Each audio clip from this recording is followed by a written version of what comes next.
The words hit me before the doors even closed. You need to leave. Now.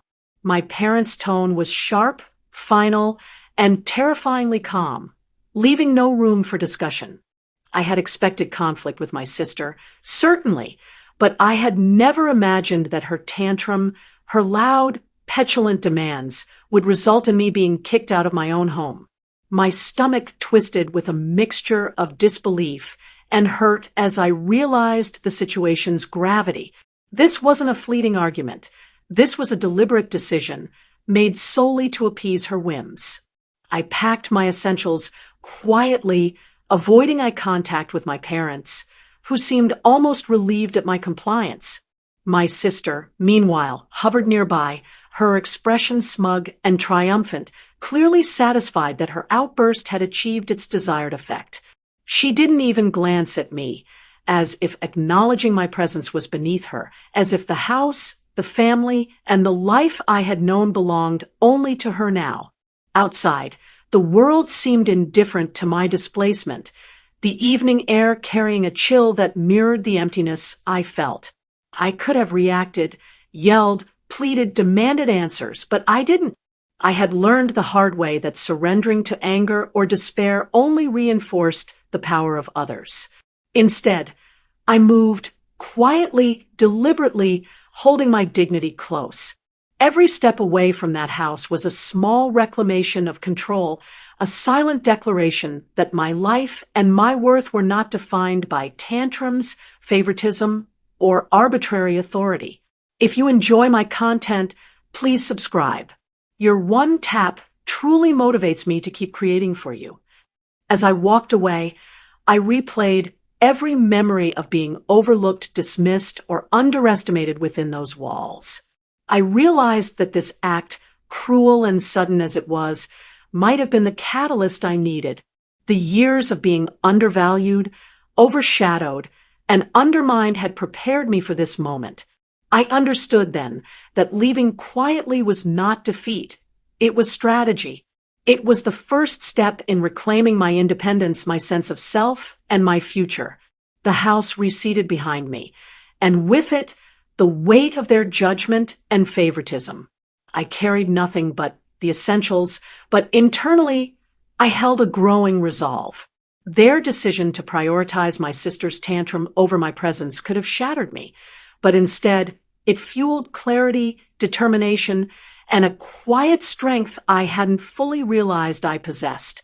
I was leaving their space, yes, but I was not leaving my life behind. I was walking toward autonomy, toward control, and toward a reality where my worth would no longer be dictated by their whims or her temper. The days after I left were quiet, but they were not empty. I found myself walking through streets I had never explored, noticing details I had overlooked before, the calm rhythm of life outside, the subtle energy of strangers, the sense of possibility that stretched ahead of me.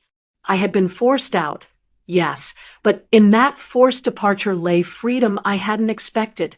The anger and hurt that initially bubbled inside me began to settle into something sharper, something more purposeful, clarity. I reflected constantly on the dynamics that had led to this point. My sister's tantrums, my parents' compliance, and their willingness to dismiss me entirely had been part of a pattern that stretched back years. They had tried to define my value, to dictate my place within the family, and to assert dominance through manipulation and favoritism. I realized then that their control over my life had only been as strong as my willingness to submit to it. The moment I walked away, that control began to erode. I began to plan quietly, deliberately, for a future that would no longer be subject to their whims. I sought ways to build independence, to prove to myself that my worth was intrinsic, not dependent on approval or recognition from those who had long minimized me. I focused on work, on opportunities, on strengthening the skills and resources that would allow me to reclaim autonomy and security. Every small achievement became a building block, each step forward a subtle reclamation of power that my sister and parents had assumed they still held. Meanwhile, I observed my family from a distance.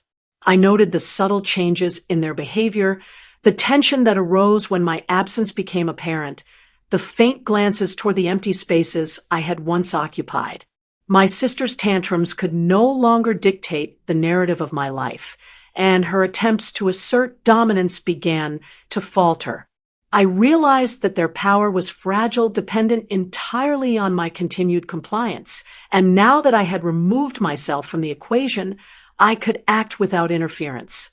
Months passed, and I cultivated an existence that was independent, fulfilling, and self-sufficient. I returned occasionally, but always on my own terms, quietly demonstrating competence, strength, and dignity. Each interaction, each subtle display of capability chipped away at the illusion of control my sister had held.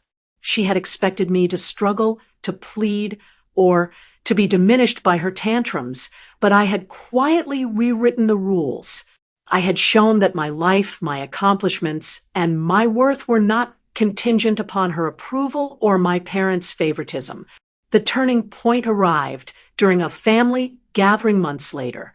My sister, perhaps unconsciously, attempted to assert the same control she had used to have me expelled. She assumed I would react emotionally, that I would allow her outbursts to dominate the room. Instead, I remained calm, composed, and entirely present. I spoke when appropriate, letting my actions, my presence, and my quiet authority carry weight far beyond any words she might have expected. The effect was instantaneous. The room shifted, her confidence faltered, and my parents looked at me with recognition, perhaps for the first time realizing that my independence was complete and undeniable. By the end of that evening, the balance had permanently shifted. My sister's tantrums no longer held sway over me. My parents could not manipulate my presence, and I had demonstrated that control, dignity, and strength could not be taken from me. They were intrinsic. What had begun as exile, a cruel act motivated by favoritism and whim, had been transformed into liberation and strategic empowerment. I had left quietly, yes, but I had returned stronger, more aware, and fully in control of my own life. Their attempt to diminish me had backfired spectacularly.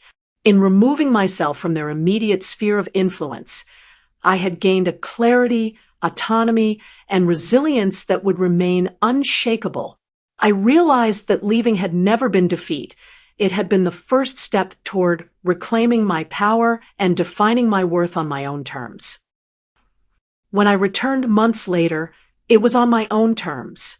The house that had once felt suffocating now seemed smaller, constrained by the illusions my sister and parents had tried to impose. I walked in quietly, composed, every step deliberate, carrying the confidence and independence I had built during my absence.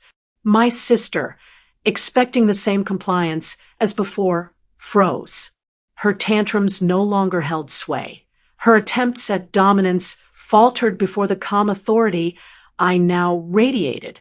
My parents, who had once dismissed me to placate her, looked on with a mix of surprise and acknowledgement, realizing that the dynamic they had relied upon had shifted irrevocably. I didn't raise my voice. I didn't argue. I simply existed fully in that space, seen, respected, and undeniable.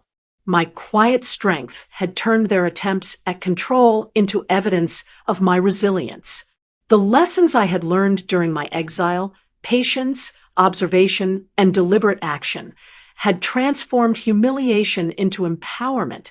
For the first time, the family that had once dictated my place could no longer define my worth. I had left because of their whims, but I returned because I had claimed my power.